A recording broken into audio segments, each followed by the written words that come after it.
This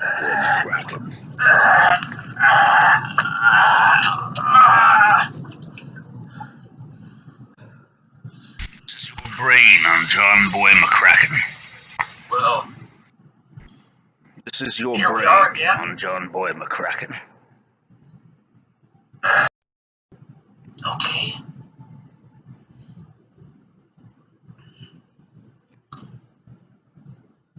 Well, they tell me they need to get me in for a doctor visit. It's interesting that I don't have health insurance, or at least when I get on the line to inquire about why that is, I'm kept on hold for 3 hours. It is interesting.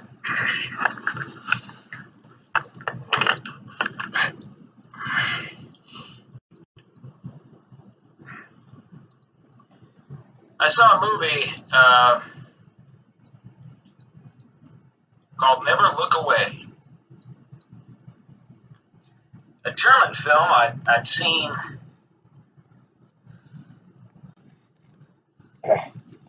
maybe as a teenager. I remember one of the opening scene with the kid, and it's pre-war Nazi Germany, and he's with his aunt, very lovely girl, but she's a little touched, I suppose. johnboymccraken. You hear me? This is your brain on johnboymccraken.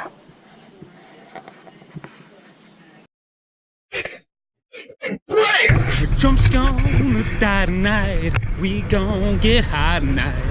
Trump's gonna die tonight. Hey.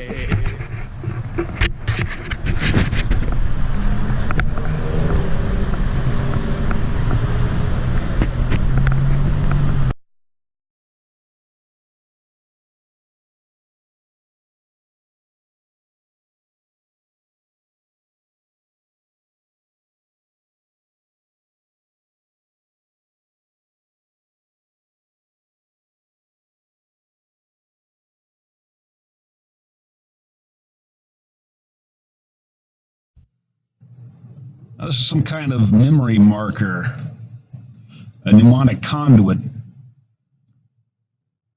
And you can see the split.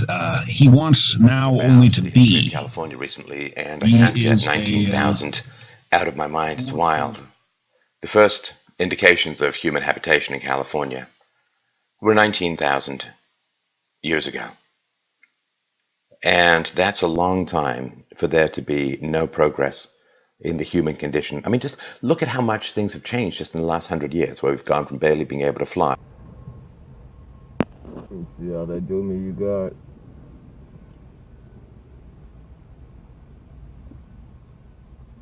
Motherfuckers be thinking this shit's a joke.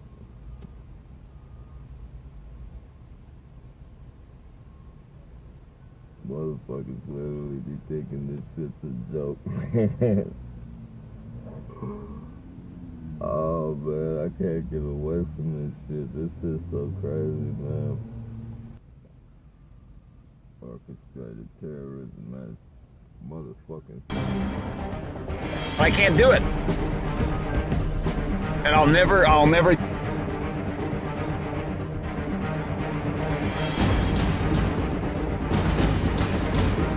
Anyway.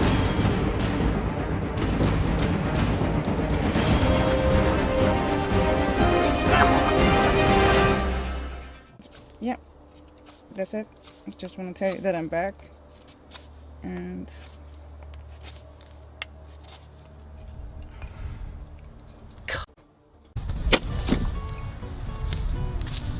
still standing strong. I'm surprised. Very lovely girl, but she's a little touched, I suppose. You know, one wonders what kind of sick games Were being played, you know, involving witchcraft back in the day. Did they have microwave emitters? Did they have radionics devices that could project, you know, that wave that electromagnetic wave of electrons, you know. Were they playing sick games with their neighbors out of jealousy? Was that a thing in Germany? Ideas about eugenics were popular, very popular. Occult beliefs, you know, things that people didn't want to think about too much in general. All these predictive outcomes about what would become of people, and you know, on generationally, and all of this, you know, spurred by the all this speculation was largely spurred by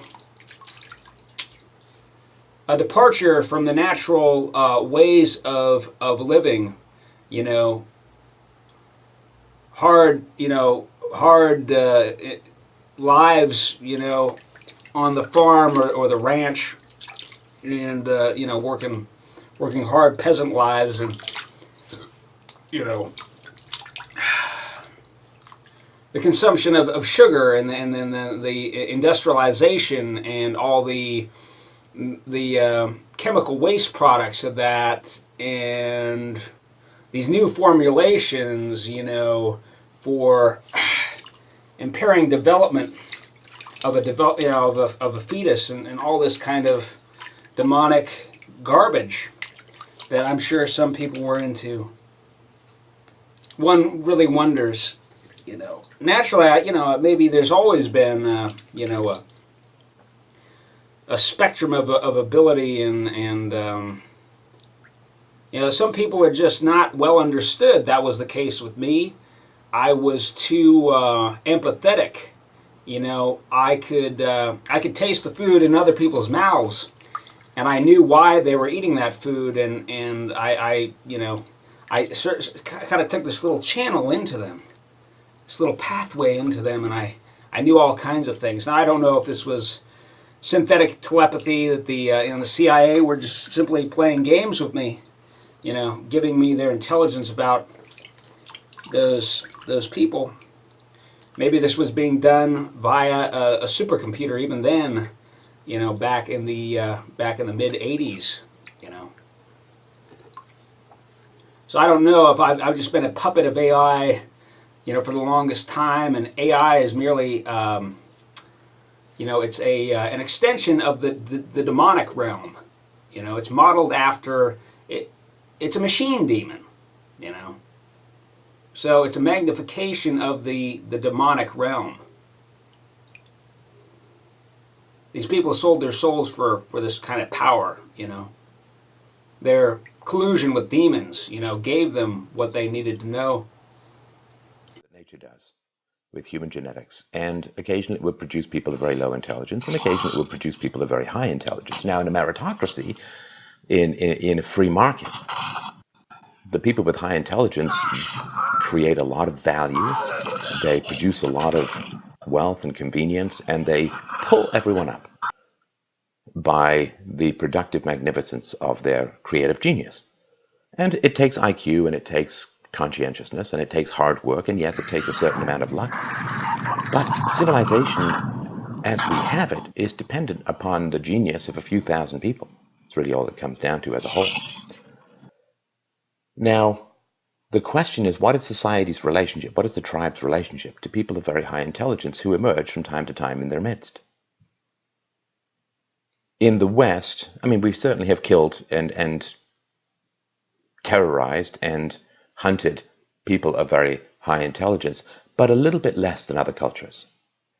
Well, we know. We know. They were killed. Or they were ostracized. Or the men were considered to be enemies of the tribe, and women were convinced not to breed with them, or the women were called witches, and men were told not to breed with them. Intelligence was in general killed. And if it wasn't killed, it was ostracized. And if it wasn't ostracized, it was sealed off from reproduction. It was quarantined, so to speak. Now, when you take psychedelic drugs, such as LSD, very popular, traditional one, here in the north, or like psilocybe cyanescens, which is a naturally growing fungus as well here in the north, and worldwide, and now if it opens you up to the spiritual realm far more than say cannabis. A lot of people have experience with cannabis nowadays, but far more than that.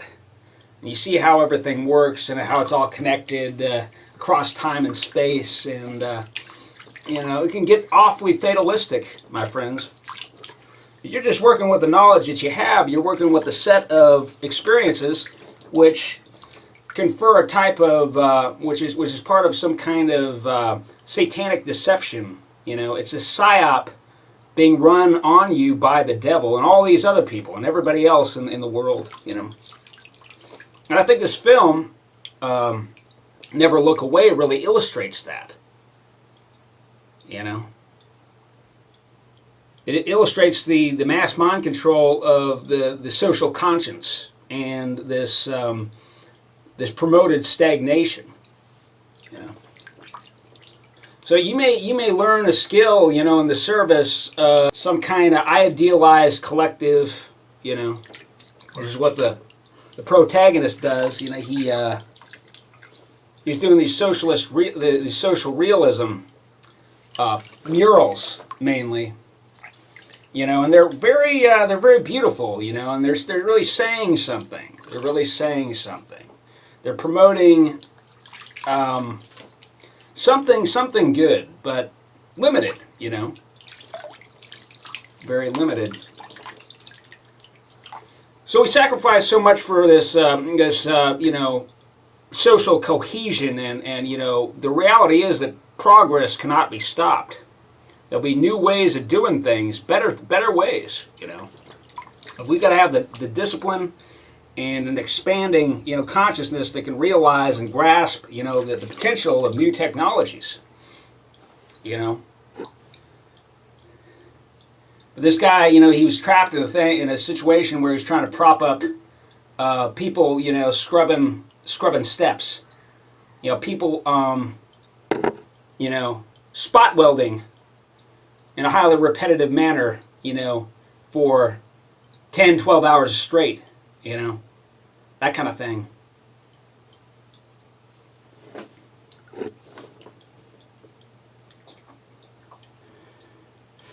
So it's about the folly of eugenics and about this control freakism, like as though you can govern the destiny of your offspring,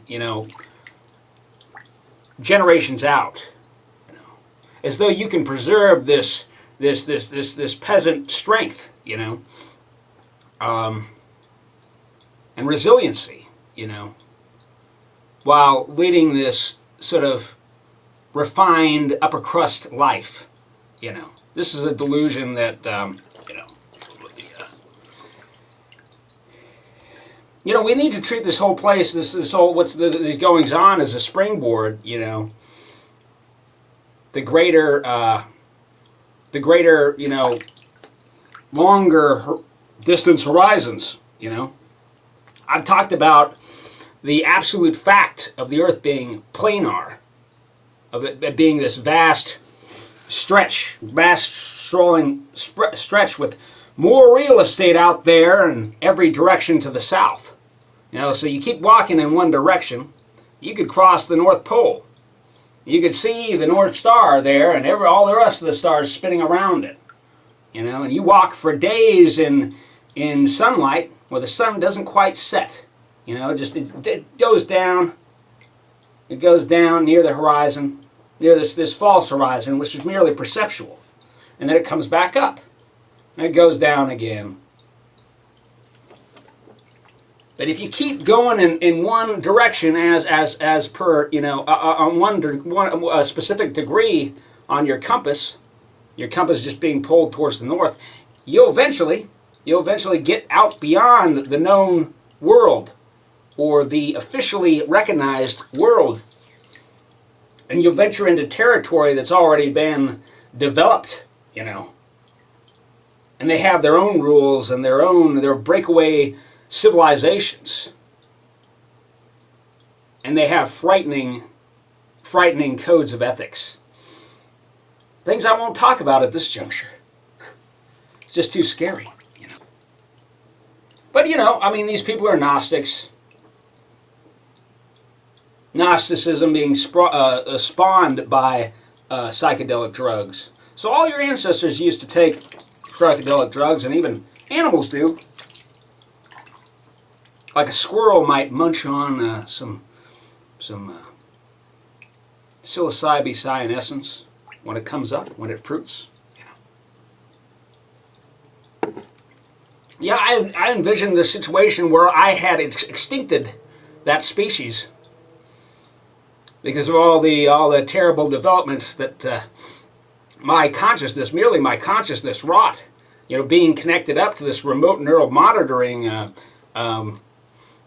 facility. You know, I've got if I do the pixel press test, you know, I'm looking down this long hallway, and it's a writhing checkerboard, sparking with clusters of electricity.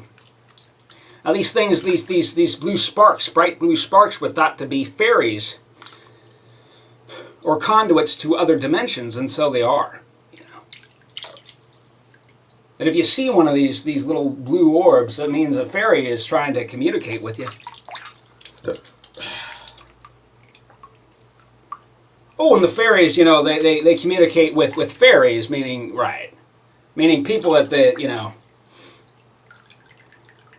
people have reached like an apex, and you know, they're walking this fine line along this ridge. You know, I woke up this morning, and the disgusting rape culture enthusiast Mason, who had been trying to conduct this you know, diluted form of rape, just electromagnetically, you know, and conditioning me through this really ugly, weird dream, half of which I don't quite remember.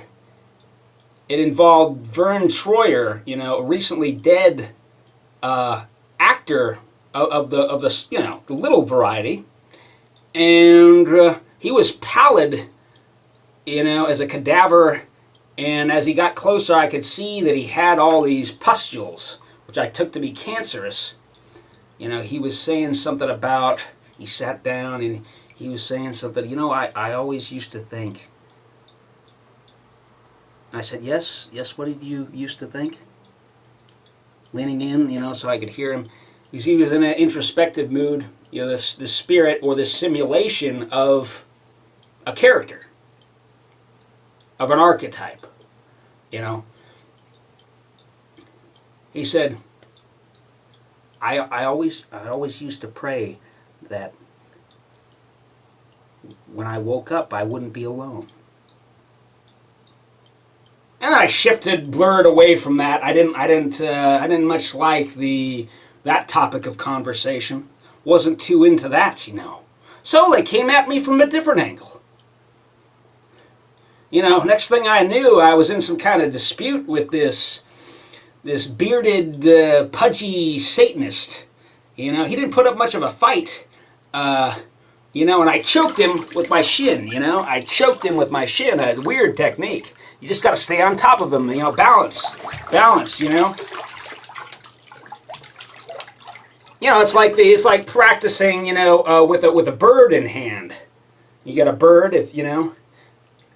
You know, the Kung Fu masters, some of them, you know, used to be able to prevent a bird from alighting off their hand because they had such sensitivity. You know, with all my little hand movements, I'm only trying to teach, you know, in a macrocosmic way, this sensitivity to chi. You would not actually you'd probably ball your hands up. You know, it's about, you know, a lot of this stuff is expressed in macro motion. You know, it's just to teach you about certain potentials of technique, you know, and also all kinds of technology, you know, that you could employ, weapons that have not even been revealed as yet.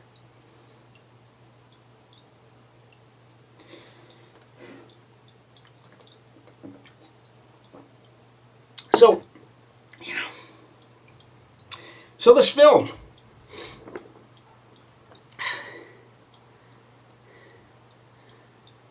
I'm not going to give too much away, you know. I don't want to spoil it for anybody, but it's a fine piece of art. And I knew the little technique where you slash the canvas. You got a bag of paint behind, and it's like it bleeds.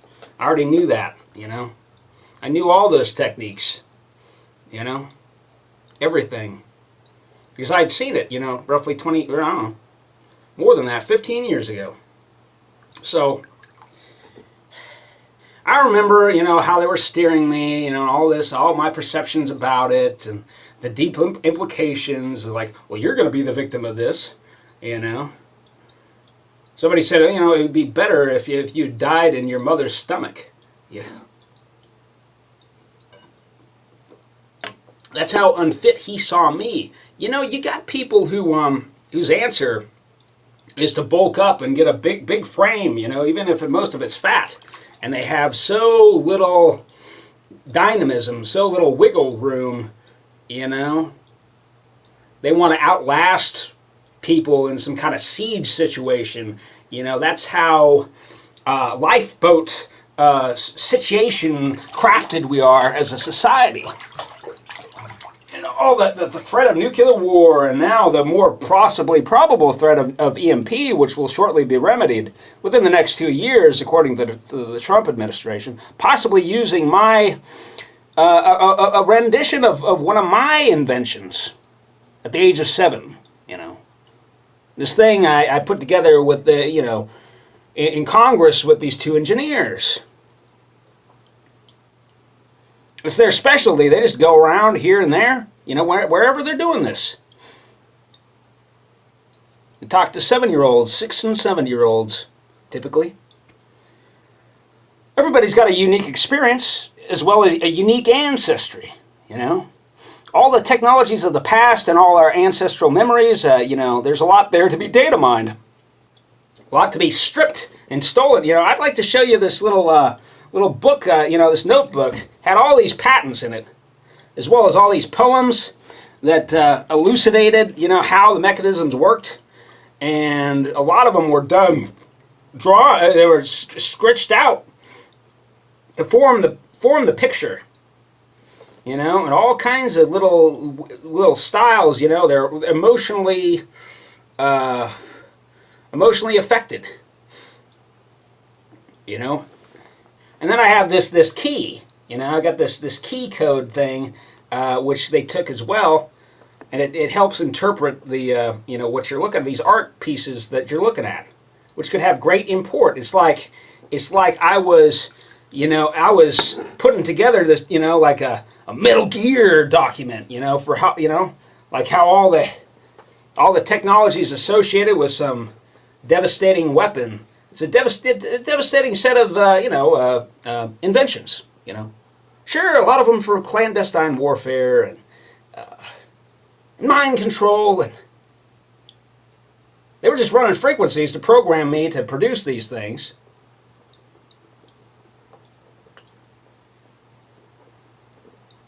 Frequencies specific to me, you know. They would not have worked on anybody else, you know.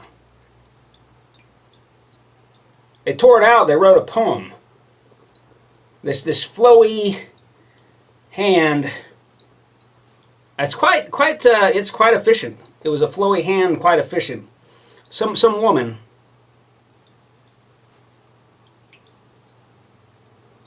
Some satanic occultist CIA agent. Doing it for peanuts, no doubt. I'll show you that.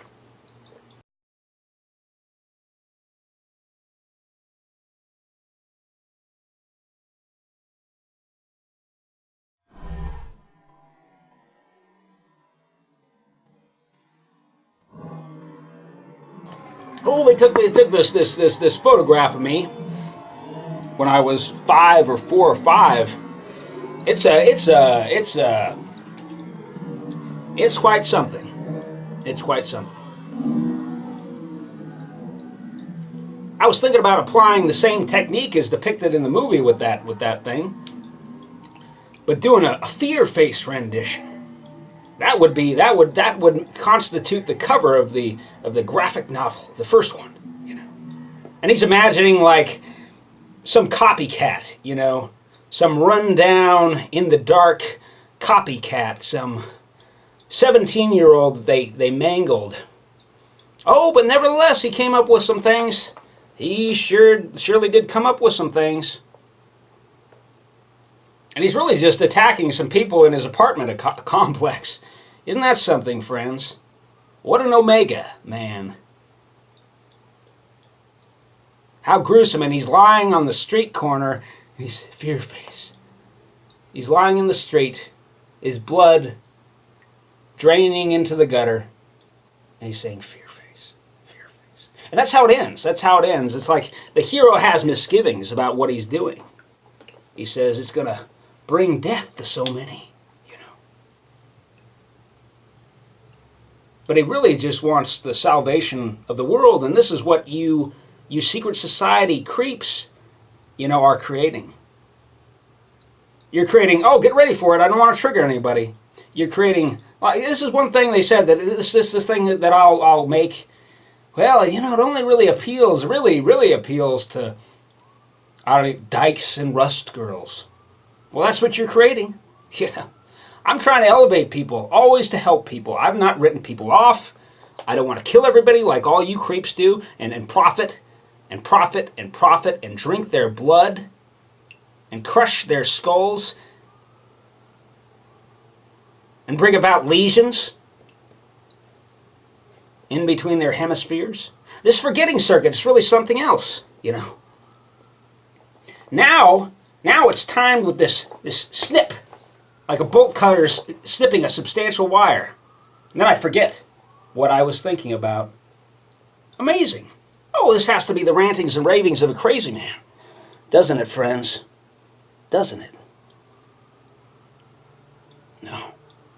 This is old school technology. A lot of it, most of it's 70 years old, some of it 300 years old. A lot of these little tricks. And they're not little, they're very complex. Acquiring an understanding of quantum mechanics, you know, the kind of stuff that Tesla knew. Your whole world was invented by Nikola Tesla. He oversaw all of history, you know, the whole entire history of the 20th century and now the 21st century. Still a major player.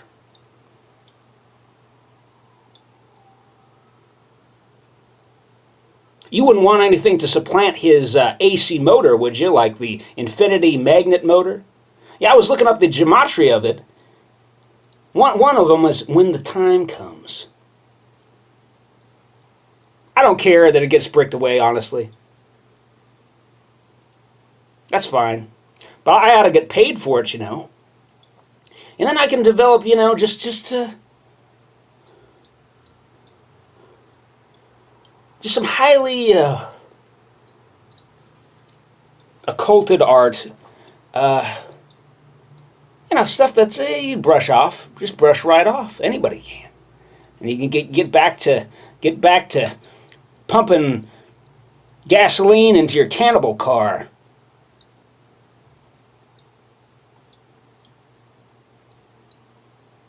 You can get back to torturing little children.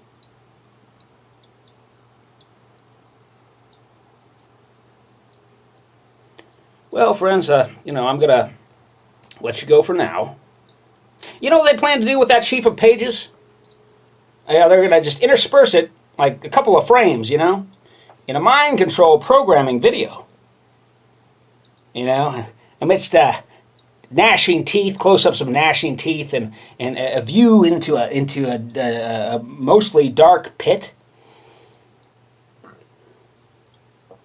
And those actors down in the pit, why? They're the most marvelous method actors to have ever lived.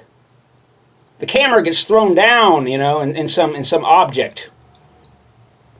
They don't even know. They're programmed to not even know what a camera is at that point. They're still mostly human.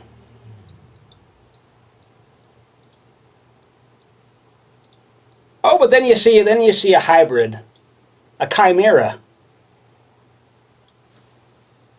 A grate opens up, like jagged teeth. There's a chimera comes in. Oh, you know, that's a new scene. That's a whole other movie.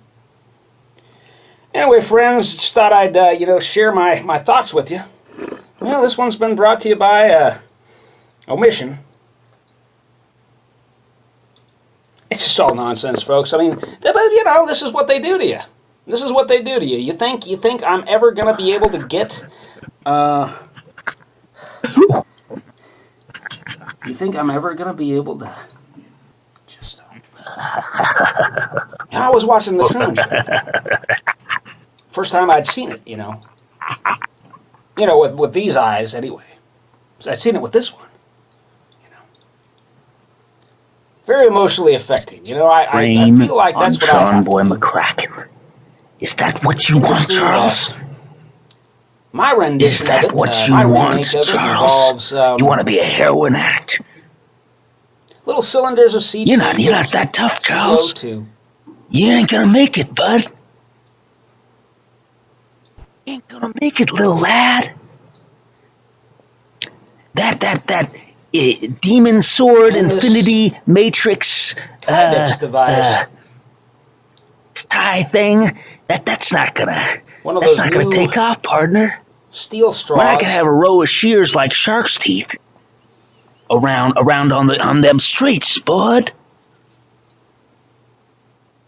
Yeah, take care of it, Fred.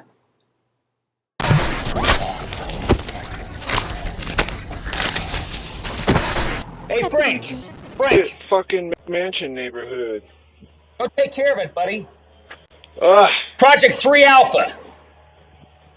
That's why I complain all the time that I need fucking acreage. I need fucking acreage. Need. I require acreage. And I'm losing it by places like this.